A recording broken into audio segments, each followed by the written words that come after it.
Pastor Rafael, além de falar sobre os mesmos reinos da estátua que o rei Nabucodonosor viu no sonho, também tem muita semelhança entre o texto de Daniel 7 e o Apocalipse 13, os animais e tudo mais. E eu me pus sobre a areia do mar, e vi subir do mar uma besta que tinha 7 cabeças e 10 chifres, e sobre os seus chifres 10 diademas, e sobre as suas cabeças o nome de blasfêmia. E a besta que vi era semelhante ao leopardo, e os seus pés como os de um urso, e a sua boca como a de leão. E o dragão deu-lhe seu poder, e o seu trono, e grande poderio. E vi uma das suas cabeças como ferida de morte, e a sua chaga mortal foi curada, e toda a terra se maravilhou após a besta. E adoraram o dragão, que deu à besta o seu poder, e adoraram a besta, dizendo: Quem é semelhante à besta? Quem poderá batalhar contra ela? E foi-lhe dada uma boca, para proferir grandes coisas e blasfêmias. E deu-se-lhe poder para agir por 42 meses. E abriu a sua boca em blasfêmias contra Deus, para blasfemar do seu nome e do seu tabernáculo, e dos que habitam no céu. E foi-lhe permitido fazer guerra aos santos, e vencê-los. E deu-se-lhe poder sobre toda a tribo, língua e nação. Pastor, eles falam sobre a mesma coisa? Em Apocalipse capítulo 13, Mike, nós encontramos duas bestas. A primeira é a que surge do mar, versículo 1. E a segunda é a que surge da terra, versículo 11. Uma surge onde há multidões, e a outra se levanta onde a população é esparsa. A profecia bíblica foi escrita em símbolos. Deus deu a profecia com símbolos para que os perseguidores não destruíssem a mensagem profética. Serve também de desafio ao leitor e desperta o interesse para descobrir mais sobre o conteúdo. A mensagem profética, ela codifica a verdade, criando um mistério que leva as pessoas a uma profunda reflexão. A solução do que significa besta vem do livro de Daniel. No verso 3 do capítulo 7, a Bíblia esclarece que besta é um poder ou um reino que se levanta contra Deus e as suas verdades. É um poder antagônico à verdade e que usa da mentira para enganar as pessoas. Os versos de Apocalipse capítulo 13 avançam com diversos simbolismos, como os 10 chifres, 7 cabeças, nomes de blasfêmia. Todos esses estão relacionados com a besta que sobe do mar e apontam para características que levam o leitor a compreender quem é a besta que sobe do mar. Todas essas características apontam para um poder religioso, que é o mesmo poder que aparece em Daniel no capítulo 7, no versículo 25. A interpretação é a mesma para os dois símbolos. Por exemplo, o livro do Apocalipse diz que sobre as cabeças da primeira besta existem nomes de blasfêmia. A palavra blasfêmia, em grego, significa difamação, quando dirigida a seres humanos, e discurso ímpio, quando dirigida a Deus. Esses nomes representam os títulos blasfemos que a besta assume porque ela cuida em mudar os tempos e a lei, como apresentado pelo profeta Daniel. A descrição da besta diz que ela era semelhante a leopardo, com os pés como de urso e boca como de leão. Esses animais fazem alusão aos simbolismos de Daniel capítulo 7, o que confirma a relação entre os dois poderes opositores.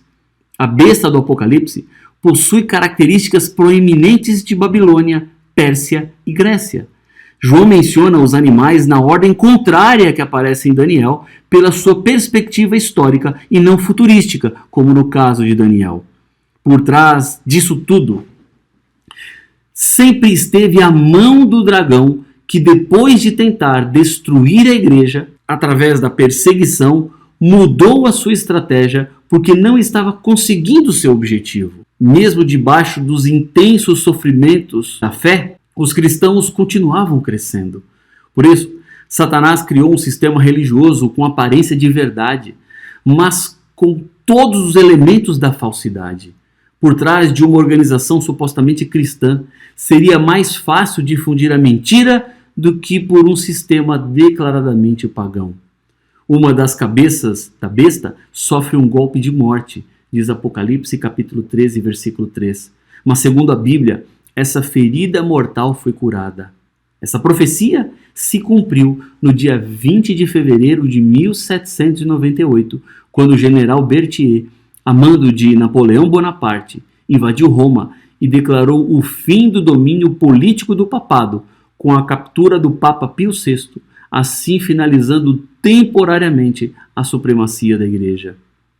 Mas no dia 11 de fevereiro de 1929, a assinatura do Tratado de Latrão por Benito Mussolini e o cardeal Pietro Gasparri restaurou os poderes temporais do papado.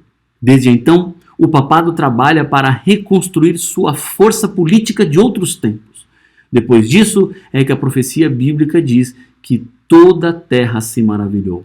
Apocalipse capítulo 13, versículo 5, estabelece um período de 42 meses de atuação da besta, que sobre o mar, 1260 dias ou 1260 anos de supremacia papal, estabelece o seu poder. No ano 538, com o decreto de Justiniano reconhecendo o bispo de Roma como cabeça da igreja, temos o começo desse período profético. E 1798, quando acontece o aprisionamento do Papa, é o seu final. Agora veja, a partir do verso 11, surge uma segunda besta, um poder político que se unirá à besta que sobe do mar. Apocalipse 13, 14, 15, 16, 17 e 18 versículos trata da relação entre as duas bestas. A Igreja de Roma, na Idade Média, impunha sua autoridade por meio de um sistema legislativo repressivo, pelo qual o governo perseguia e matava os dissidentes. A profecia diz que no futuro haverá um poder político com autoridade semelhante para se opor à liberdade de consciência, com os mesmos resultados obtidos durante a Inquisição. Apocalipse 13:18 fala que o número dessa besta é 666. Esse número deve ser compreendido à luz da revelação bíblica. Por exemplo, em Babilônia, o número 6 tinha um significado profundo religioso. O número 6 significava um Deus menor, 60, o Deus maior, e 600 era o panteão de todos os deuses. A totalidade dos deuses, então, resultava em 666. Portanto, o número 666 sugere o esforço do anticristo de exaltar o homem no lugar de Deus. O poder de Apocalipse 13, então, é aquele que pretende exercer sua soberania e autoridade longe de Deus, estabelecendo a sua lei e se opondo àquela que foi dada por Deus em Êxodo, no capítulo 20. E sobre o animal que sobe da terra? Como sabemos que realmente são os Estados Unidos? Mike, para saber se os Estados Unidos realmente trata-se da besta que sobe da terra, algumas características desta besta nos ajudam na conclusão do que ela representa. Primeiro, uma besta em profecia representa uma nação, como a gente já falou, um poder político que é importante no mundo.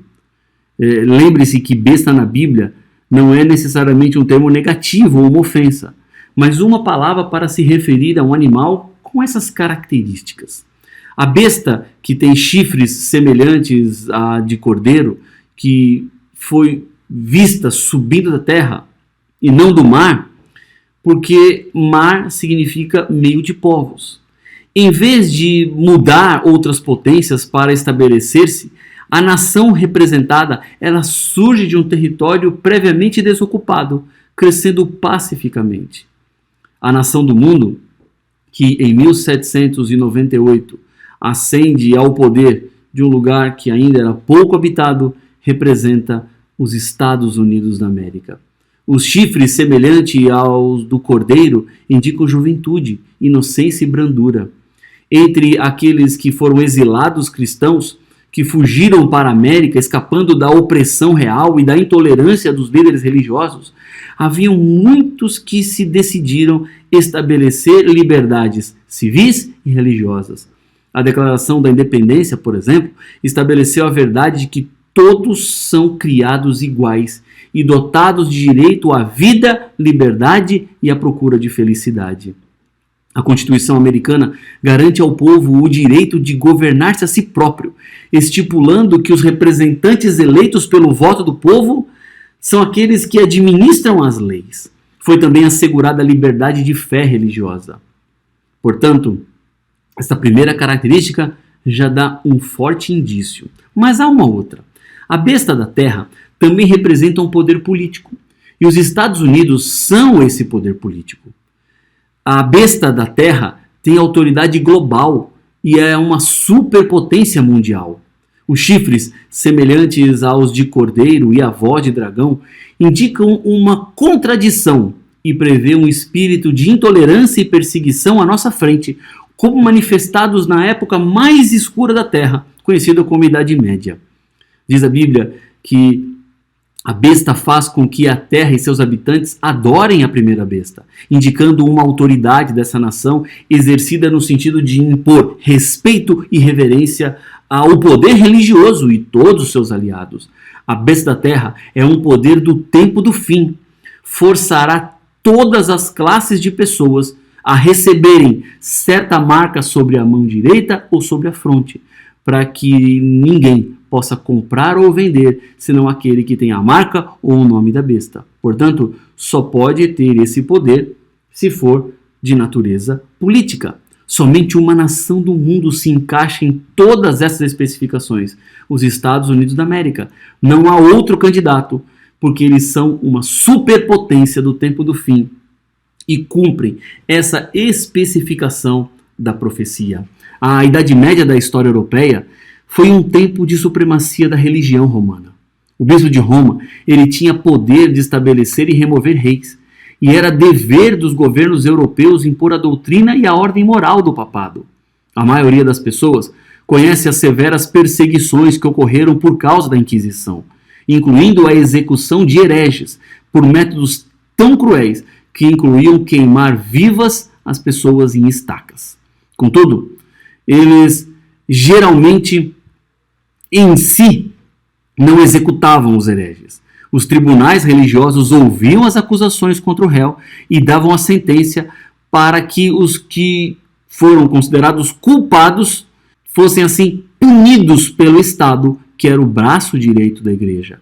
Essa é precisamente a relação que existe ou que ainda vai existir entre a besta da terra e a besta do mar em uma relação próxima, político-religiosa. Terão poder para fazer morrer quantos não adorarem a imagem da besta. A Constituição dos Estados Unidos exige que a religião e o governo permaneçam separados um do outro. Agora, o cristianismo, embora seja a religião dominante nos Estados Unidos, nunca foi a religião legal e oficial da nação. Podemos concluir que a histórica separação entre governo e religião que existe nessa nação irá acabar um dia. Esse tipo de perseguição religiosa só pode acontecer quando a religião e o governo estão intimamente ligados. Um poder perseguidor vai surgir, como diz a profecia. O Apocalipse diz que a besta da terra imporá sua falsa adoração com punho de ferro. Qualquer pessoa que se recuse a receber a marca da besta será impedida de exercer qualquer atividade econômica, pois não será permitido a tais pessoas comprar ou vender. E aqueles que se recusarem a adorar de maneira politicamente correta serão todos ameaçados e levados à morte. É muito impressionante. A história confirma todas as predições. Isso me faz pensar, se tudo aconteceu no passado e muita coisa está acontecendo ainda hoje, podemos confiar que o que está predito daqui para frente vai acontecer também. Isso é muito bom, pois creio que Jesus está muito perto de voltar. Deus tem conduzido toda a história e continuará nos conduzindo até o fim de todas as coisas. Jesus prometeu voltar e muito em breve o veremos nas nuvens dos céus com poder e muita glória. A minha oração é que Deus nos abençoe e que nos ajude a nos mantermos fiéis, porque aquilo que está por vir vai ser muito complicado, mas no final veremos Jesus e receberemos das mãos dele a eternidade. Obrigado, pastor Rafael Rossi, por me esclarecer tanta coisa. Estudar profecia é muito legal. Aprendemos história, conhecemos a Bíblia, sabemos o porquê das coisas acontecerem e ainda nos aproximamos de nosso amigo Jesus e nos sentimos cheios de esperança na sua volta. Esse foi um ótimo episódio. Pudemos aprender mais sobre história e profecias. Nos vemos na terceira e última temporada de Perguntas de Mike. Até lá!